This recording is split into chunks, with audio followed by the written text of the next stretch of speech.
Man, Atari is absolutely keeping its foot on the gas. It was maybe a month or so ago we talked about them acquiring those Stern arcade titles, and then they grabbed Night Dive Studios, and then they signed up for somebody looking to develop television and movie stuff.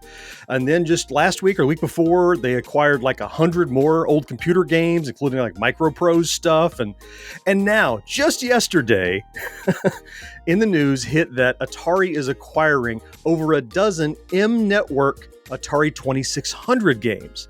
Now, M-Network was the Atari branch of Mattel who made the Intellivision, but they knew there was money to be made. We're doing 2600 games.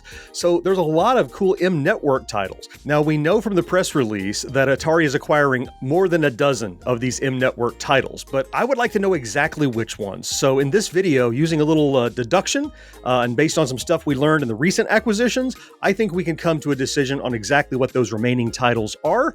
And we're going to run that all down right after this. This video brought to you in part by Tommy and the Order of Cosmic Champions. This exciting and heartwarming coming-of-age Gen X novel is available now. Check the link for more info. Hey there, welcome back to Gen X Grown Up. I'm John, and I am a Gen X Grown Up. Thank you for the click.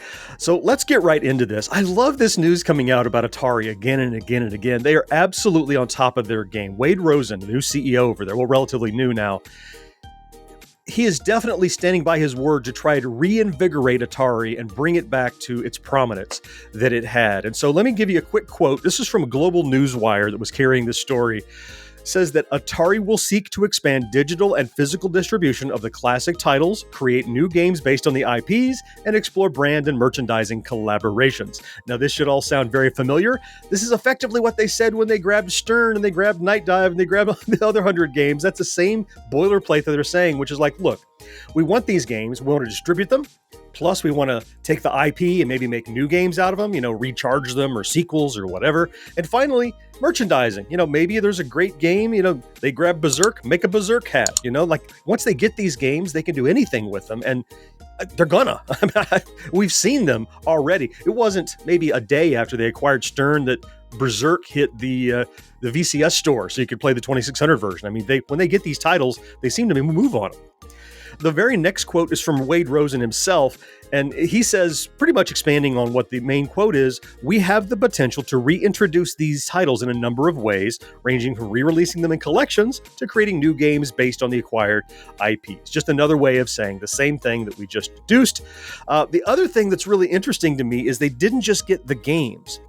They acquired the name M-Network, which was, I guess, kind of a pseudo-masked way of saying this is the Mattel network version of games. They've used the M, but it's funny that Mattel would part with that. I guess they weren't using it, maybe, I don't know. But anyway, Atari now owns the name M-Network in addition to the titles that we're going to talk about. Now, which titles are we talking about? So I pulled the most comprehensive list I could find from Atari Mania, and I'll put the link down in the description below, that lists all of the games that are known, even some unreleased games from M-Network. So we know 5 of them so far. So let me put the list up here. Here's everything I got from Atari Mania. And we know 5 games for sure are included because the press release lists them by name. Armor Ambush, Astro Blast, Frogs and Flies, Space Attack, and Star Strike. Now, Armor Ambush is kind of a super duper tank game. Astro Blast is kind of a paddle, bottom up sort of, I don't know, almost like an asteroids game. As these asteroids are falling at you. Frogs and Flies is kind of a 2 frogs jumping back between lily pads. These are games that I've owned and I still probably sit on my shelf back here. I have most of the cartridges of these. M-Network wasn't quite an Activision or a Magic, but in my mind, it was just like a step down.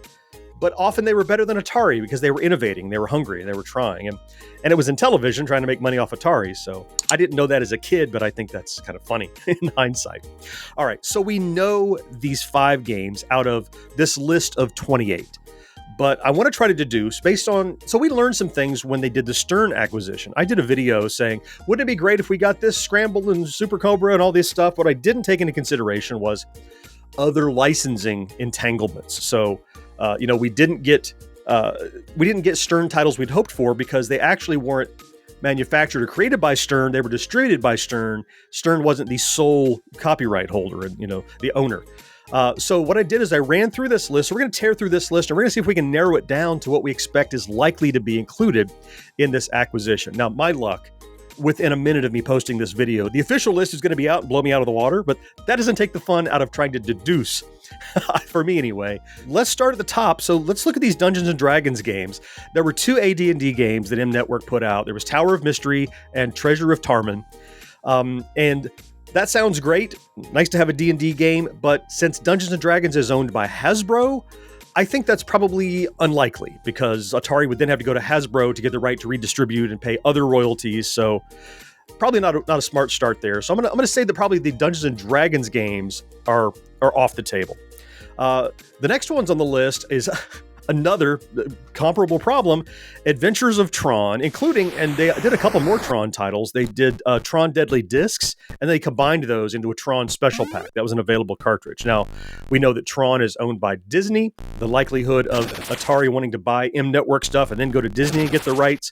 So I'm going to go out on a limb and say probably none of these Tron titles are going to make the 12 that Atari acquires. So those are all off of the list. So up next is Air Battle and Air Raiders. Now, Air Battle, definitely not going to be available. Though it was produced by M Network, that was actually the working title for the released game, Air Raiders. And since Air Raiders was made in-house, I would expect absolutely Air Raiders. That's probably the first one that we can add to the 5 that we can have great confidence probably the Air Raiders will be included. The next one up is Anteater. Now, here's the problem. Anteater, cool game, similar to Oil's Well. And you're at the top of the screen and your little tongue is going down trying to get these ants, but don't get hit by bombs and enemies and stuff. Anyway, I'm wasting too much time on it because I don't think it's going to happen. It was a port of a Stern game, and we didn't get that Stern game in the Stern acquisition. So I doubt they now are going to go back and try to get it from Stern. So I would say that Anteater off the table, not something that's liable to be included. So the next two are obvious. We know that Armor Ambush and Astro Blast, they were already verified. They were in our list. So let's talk. There's several here we can talk about together. The next one up is Bump and Jump alphabetically. But if you look, we have Bump and Jump, we have Burger Time, and Lock and Chase. 3 cool M Network titles, decent ports of a couple of arcade games in there. However, all owned by Data East. So I'm going to assume that they're probably... Look, if they wanted Data East games, they would probably go get them from Data East and get the arcade rights and everything.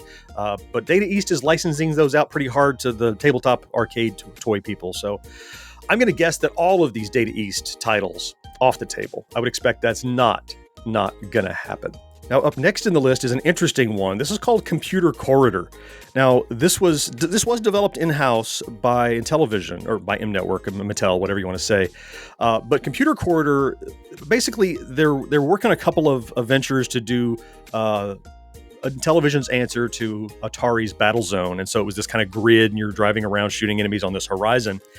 And they brought somebody in to work on the Atari port. And interestingly, they finished the Atari port, but never finished the Intellivision port. It was called like Computer Revenge and a couple other things. Anyway, it's settled on Computer Corridor. It is available, and it's one that I've not played. I don't think there's an available dump out there to have the ROM and try. The 3 is I don't think I had it.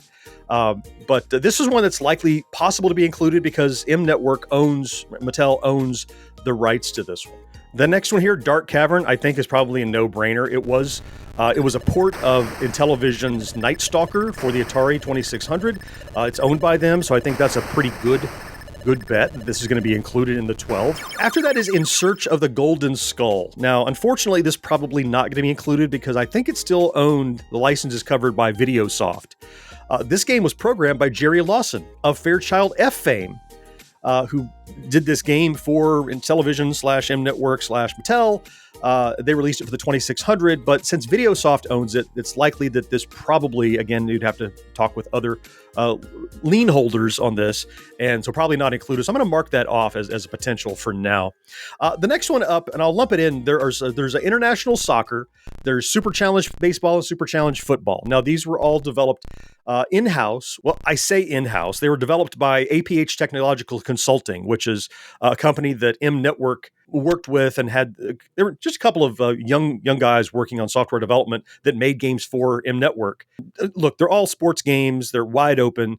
I don't know that Atari would do anything more with the with the IP because they have real sports and they have their own line. But for these sports titles, I would say all three of them are likely inclusions, and it'd be interesting to preserve in other compilations of M-Network stuff. Okay, we're just about to the end. The next one that's probably a little bit sad is Kool-Aid Man. So a goofy little game where you're flying around as the Kool-Aid Man. I think in the opening titles he even smashes through the wall, but guys are drinking his Kool-Aid and he has to stop them when he does that. However, Kool-Aid is owned by Kraft and they have to go to Kraft, so likely not on the list, not something that could be included. So these next two are very interesting. Let's start with Locomotion. So Locomotion was developed in-house. It was in the QA process, but never got released. But the story is it was complete and it was developed by Mattel. So this is one that's kind of fuzzy. It's like it exists, but it was never released. So I wonder if it's even eligible to be. Look, let me just say it's not encumbered by other license holders. So I'm going to make this like a maybe. This is possible, but I'm not going to make it as bright. It's a little bit darker highlighted there. So we'll say that that's a maybe. This next one, probably the most interesting story on the list. Well, second most interesting story. The last one I think is oddly the most interesting story. But so Masters of the Universe, The Power of He-Man. Here's the thing. This was for the 2600. This was developed in-house, and it was an M-Network title. But who owns Masters of the Universe? Mattel owns them. So would Mattel be willing to not only give up this game, but also the license to distribute the game from their other arm, the now still very vibrant and successful arm doing Masters of the Universe?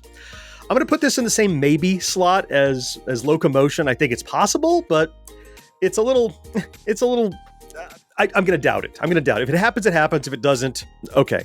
Another bad news one probably is Rocky and Bullwinkle. Rocky and Bullwinkle is the famous cartoon. It's owned by J. Ward Productions. Mattel got the license to do the M-Network game, but I doubt Atari is going to want to go to J. Ward and negotiate to get license to do this. And plus, once they got the IP, they wouldn't likely have the rights to do T-shirts and stuff of Rocky and Bullwinkle, so I don't expect they're going to be able to acquire that, so I'm going to mark that one off entirely. This next one on the list is pretty much a no-brainer. Sea Battle. It was created by APH Technological Consulting, whatever they were called. APH did it for M-Network. They own it. I would think Sea Battle is a definite inclusion. So that takes us down to the last one we haven't talked about, and that's probably the most interesting story on this. So Sword Fight, which this is the most interesting story by far, and I'm going to say this is something that I hope gets included, but here's why. Sword Fight was never didn't have retail distribution. It was first shown at the 1999 Classic Gaming Expo, and it just showed this game that had previously been unreleased, and look at it, it's very lightsabery. It's a couple of guys standing on these podiums, and you swing your sword around. It's like fencing a little bit, and it was so popular that the next year at CES 2000, Intellivision sold cartridges. So that's why it's out there. It never saw real release, but it was sold by Intellivision / Mattel at their booth. So this is one that was made by them that's fairly recent, even in the last 25 years, like it's recent-ish. And so I think this is an obvious one that should make the list, and I would love to see it. It's a cute game, actually. You can tell it's a little more modern, it's a little more polished. So this Sword Fight, I hope, makes the list. And so with that, if you look at the list, the ones that are highlighted bright, that's 13 titles. That's a little more than a dozen, including a couple of maybes. I'm not going to count on those, but I'm willing to bet this is the lineup of the dozen or so M-Network Atari 2600 games that Atari has licensed, has bought, along with the M-Network name from Mattel themselves. What do you think of our deductive reasoning? I had a lot of help from my colleague George. We made a spreadsheet and we went through and we did some research and tried to deduce what's likely available. So if it turns out that we're right, we'll take all the credit. And if we're wrong, then George is going to take all the blame on his own. I'm going to take none of the blame at all. But I would love to know what you think, whether you think our deductions are right or you think there's any obvious omissions. Did we miss anything entirely? Sound off in the comments down below. This is a fun time to be an Atari fan and see all this stuff happening in the world of Atari. I certainly hope you found something to enjoy in this quick video. I'll throw some links over my shoulders to some other recent Atari news you can check out. And I can't wait to talk to you again next time. Bye-bye.